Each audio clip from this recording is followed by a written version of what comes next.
Hello students, हमारा आज का टॉपिक है न्यूट्रिशन इन ह्यूमन बीइंग्स। ठीक है, तो ह्यूमन बीइंग्स में न्यूट्रिशन पढ़ेंगे, जैसे कि कल तक हम पढ़ रहे थे न्यूट्रिशन होती क्या है। ठीक है, तो ह्यूमन बीइंग्स में पढ़ेंगे जैसे कल प्लांट्स में पढ़ा था।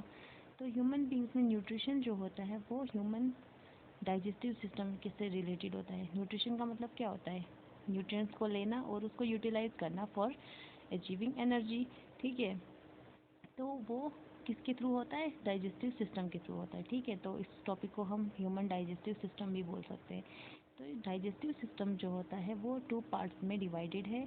One is alimentary canal and second one is glands. ठीक है, ये दो हिस्सों में होता है, एक तो एलिमेंट्री कैनाल है, दूसरा ग्लैंड्स है। ठीक है, एलिमेंट्री कैनाल में कौन कौन से पार्ट्स आते हैं? माउथ टू एनस, जैसे फर्स्ट हो गया माउथ, सेकेंड एसोफेगस जिसको हम फूड पाइप कहते हैं, third stomach, fourth small intestine, fifth is large intestine. ठीक है, तो ग्लैंड्स की बात करें तो ग्लैंड्स में सलाइवरी ग्लैंड्स होता है, जैसे माउथ में प्रेजेंट होता है, एक लिवर होता है एंड थर्ड इज पेनक्रियास। ठीक है, तीन ग्लैंड्स होते हैं। ग्लैंड्स क्या होते हैं? जो एंजाइम्स वगैरह रिलीज करते हैं, जूसेस रिलीज करते हैं for the digestion of food.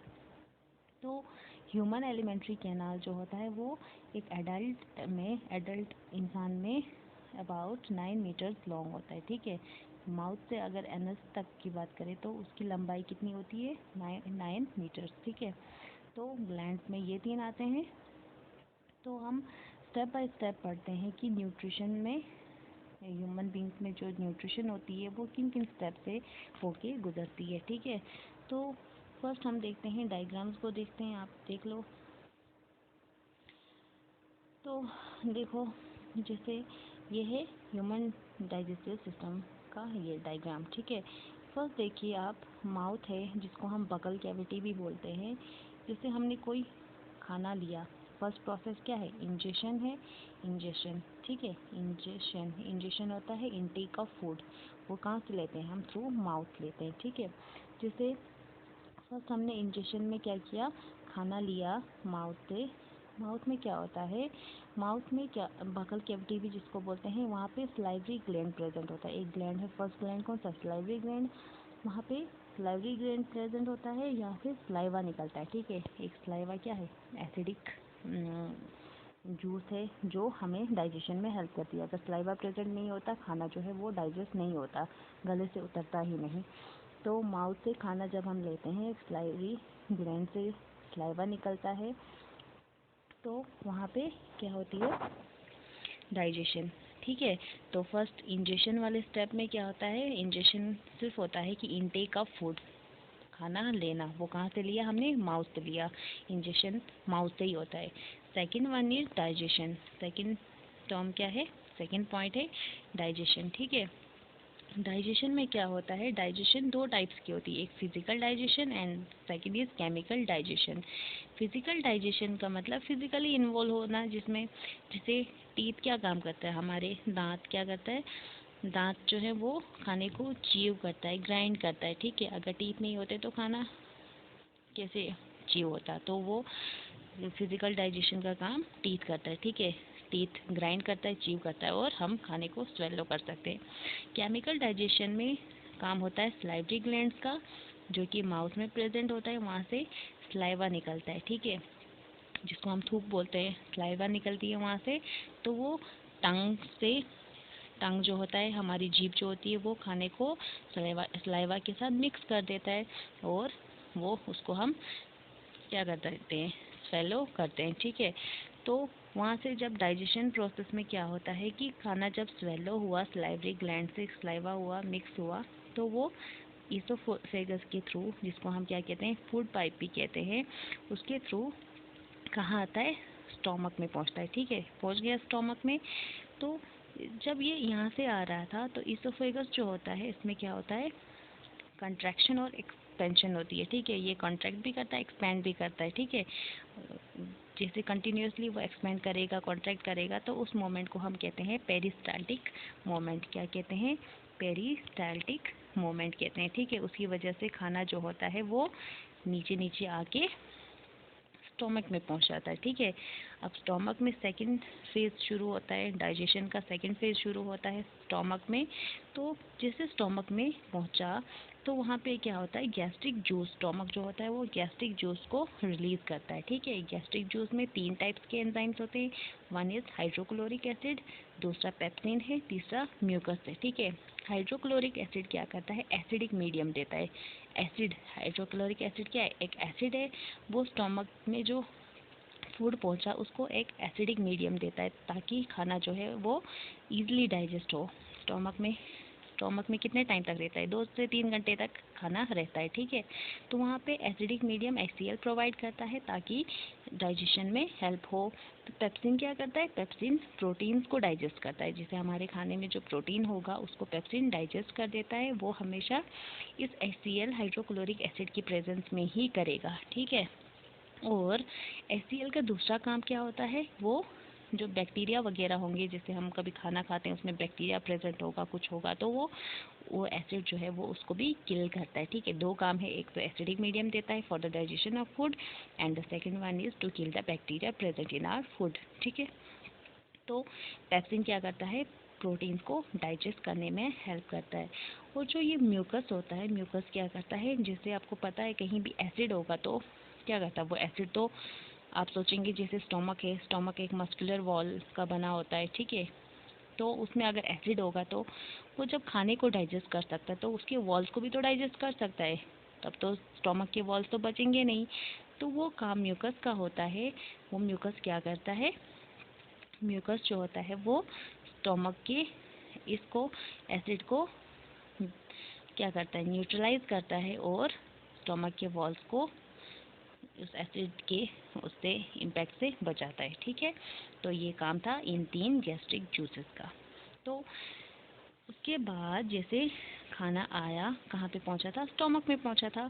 Stomach से जैसे आया वो नीचे नीचे पहुँच के कहाँ पहुँच गया, स्मॉल इंटेस्टाइन में। कहाँ पहुँचा, स्मॉल इंटेस्टाइन में पहुँच गया। अब स्मॉल इंटेस्टाइन को देखें तो स्मॉल इंटेस्टाइन में क्या होता है, स्मॉल इंटेस्टाइन में 2 ग्लैंड थे, 3 ग्लैंड थे, एक का काम हो गया ऊपर, तो दूसरे 2 ग्लैंड बचे थे, एक लीवर दूसरा पेनक्रियास। स्मॉल इंटेस्टाइन से लीवर से भी कुछ जूस आता है जिसको हम बाइल जूस कहते हैं, और पेनक्रियास से भी आता है जिसको पेनक्रियाटिक जूस कहते हैं, ठीक है। 2 जगह से आता है, जैसे देख लो ये है स्मॉल इंटेस्टाइन में पहुंच गया, ये है लीवर, ये है पेनक्रियास, ठीक है। ये 2 ग्लैंड्स हैं, यहाँ से भी आया, जैसे ये लीवर है, यहाँ से ये लीवर जो होता है वो बाइल क्रिएट करता है, एक ग्रीनिश कलर का जूस होता है वो क्रिएट करता है। और यहाँ पे गाल ब्लेडर में बाइल जो होता है वो स्टोर रहता है कुछ टाइम के लिए, यहाँ पे बना, यहाँ पे स्टोर रहा। तो यहाँ से जैसे बाइल डक्ट से आया तो यहाँ से पेनक्रियास से पेनक्रियाटिक जूस भी आया, तो ये दोनों मिलके स्मॉल इंटेस्टाइन में पहुँच गया। किसके पास, जो स्मॉल इंटेस्टाइन में खाना फूड पहुँचा था उसके पास आ गया। तो क्या हुआ, पेनक्रियाटिक जूस में क्या क्या होता है, बाइल आया लीवर से, पेनक्रियाटिक जूस आया पेनक्रियास से।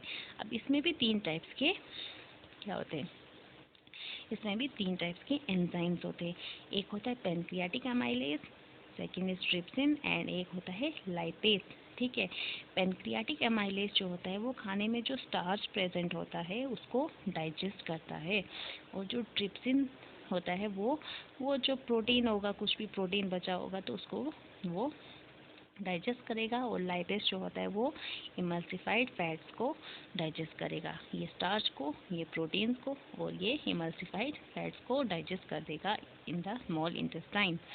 और आपको पता है स्मॉल इंटेस्टाइन में क्या होता है, डाइजेशन, कंप्लीट डाइजेशन होती है, जहाँ जैसे माउथ में इनकम्प्लीट डाइजेशन हुई थी, और कहाँ पे स्टोमक में भी इनकम्प्लीट डाइजेशन हुई थी, पूरे तरह से खाना डाइजेस्ट नहीं हुआ था। But small intestine is the part where complete digestion takes place. तो स्मॉल इंटेस्टाइन में डाइजेशन, कंप्लीट डाइजेशन भी हुई, तो एब्जॉर्प्शन, थर्ड स्टेप जो होता है वो एब्जॉर्प्शन होता है। एब्जॉर्प्शन कहाँ पे होता है, स्मॉल इंटेस्टाइन में। देखिए स्मॉल इंटेस्टाइन जो होता है वो, स्मॉल इंटेस्टाइन जो होता है, देखो ये कॉइल्ड है, ये एलिमेंट्री कैनाल का एक लॉन्गेस्ट पार्ट है, अबाउट 6.5 मीटर होता है। टोटल कितना था, एक एडल्ट में 9 मीटर था एलिमेंट्री कैनाल, उसमें से 6.5 मीटर अबाउट ये स्मॉल इंटेस्टाइन ही होता है, ठीक है। इसके जो इनर वॉल्स होते हैं वो फिंगर लाइक प्रोजेक्शंस होती है, इनमें फोल्डिंग टाइप की होती है, जिसको हम कहते हैं विलाई। क्या कहते हैं? विलाई। वो क्या करता है? वो लार्जर सरफेस एरिया प्रोवाइड करता है, जिसकी वजह से स्मॉल इंटेस्टाइन का जो सरफेस एरिया होता है वो ज़्यादा बढ़ जाता है। तो उसमें विलाई प्रेजेंट होते हैं और वो उसमें छोटी छोटी ब्लड कैपिलरीज प्रेजेंट होती है। जो खाना यहाँ पे डाइजेस्ट हुआ, कंप्लीट डाइजेशन हो गई यहाँ पे, तो उसमें क्या हुआ, विलाई में जो ब्लड कैपिलरीज है उनमें एब्जॉर्ब हो गया, ब्लड में एब्जॉर्ब हो गया और यहाँ पे एब्जॉर्प्शन हो गई। ठीक है, तो एब्जॉर्प्शन के बाद एसिमिलेशन, फोर्थ पॉइंट जो है वो एसिमिलेशन है। एसिमिलेशन में क्या होता है, जो स्मॉल इंटेस्टाइन में डाइजेस्टेड फूड था वो बॉडी के हर पार्ट में पहुंच जाता है थ्रू ब्लड, और बॉडी के हर पार्ट में पहुंचते, तो आपको पता है बॉडी का हर पार्ट तो सेल्स से बना है, तो वहाँ पे सेल्स में एसिमिलेट हो जाता है, सेल्स में पहुँच के वहाँ पे एनर्जी रिलीज होती है जो हमें वेरियस मेटाबॉलिक एक्टिविटीज़ के लिए ज़रूरत होती है जिसकी। ठीक है, तो वहाँ पे जो डाइजेस्टेड फूड होता है, कुछ कुछ डाइजेस्टेड फूड होगा वहाँ पे, कहाँ पे, सेल्स में जो डाइजेस्टेड फूड होता है, कुछ कुछ तो हमें जैसे एसिमिलेट हो गया। ठीक है, एसिमिलेट होने के बाद हमें बॉडी के हर पार्ट में लग गया, तो उसको हमने वेरियस मेटाबॉलिक एक्टिविटीज़ के लिए यूज़ अप कर दिया। ठीक है, यूज़ कर दिया, लेकिन जो आपको पता है कुछ तो वहाँ पे रहेगा, तो वो कहाँ पे, लीवर में स्टोर रहता है। कहाँ? लीवर में स्टोर रहता है एज ग्लाइकोजन। क्या? ग्लाइकोजन के फॉर्म में, एक कार्बोहाइड्रेट है ग्लाइकोजन, उसकी फॉर्म में वो लीवर में स्टोर होता है, जो डाइजेस्टेड फूड होता है, जिसको हम बॉडी के हर पार्ट्स इमिडिएटली क्या करते हैं, यूज अप नहीं करते। कुछ को तो यूज़ कर दिया, लेकिन कुछ तो यूज़ नहीं हुआ, जैसे हमने काम करना बंद कर दिया, तो एनर्जी की ज़रूरत हमें अब नहीं है, तो वो in the form of carbohydrate which is known as glycogen is stored in the liver of our body। तो fifth and the last point is egestion. Egestion कहाँ पे होता है, जैसे डाइजेस्टेड फूड तो हो गया, हर जगह एसिमिलेट हो गया, तो इजेशन में क्या होता है, जो अनडाइजेस्टेड फूड है वो कहाँ पे चला गया, लार्ज इंटेस्टाइन में। ठीक है, लार्ज इंटेस्टाइन में चला गया। लार्ज इंटेस्टाइन जो होता है वो लार्ज होता है, तभी लार्ज इंटेस्टाइन कहते हैं, तो वहाँ पे चला गया और वहाँ पे अनडाइजेस्टेड फूड रह गया, और जो अनडाइजेस्टेड फूड में जो वाटर वगैरह होता है वो लार्ज इंटेस्टाइन के वॉल्स अपने में एब्जॉर्ब कर लेते हैं, और वहाँ पे ऑलमोस्ट सेमी सॉलिड या सॉलिड पार्ट रह जाता है लार्ज इंटेस्टाइन में। वो क्या होता है, अब वहाँ पे फिफ्थ इजेशन के प्रोसेस में क्या होता है, एक रेक्टम होता है। ठीक है, रेक्टम एक लास्ट वाला पार्ट होता है लार्ज इंटेस्टाइन का, ये वाला पार्ट रेक्टम, देखिए यहाँ पे ये वाला रेक्टम। रेक्टम में ये जो अनडाइजेस्टेड फूड है वो कुछ टाइम तक स्टोर रह सकता है यहाँ पे, और स्टोर रहने के बाद वो एनस से इजेक्ट होता है, which is known as defecation कहते हैं या फीसिस कहते हैं। ठीक है, तो ये था आपका डाइजेस्टिव सिस्टम। ठीक है, तो इतना ही था। Thank you.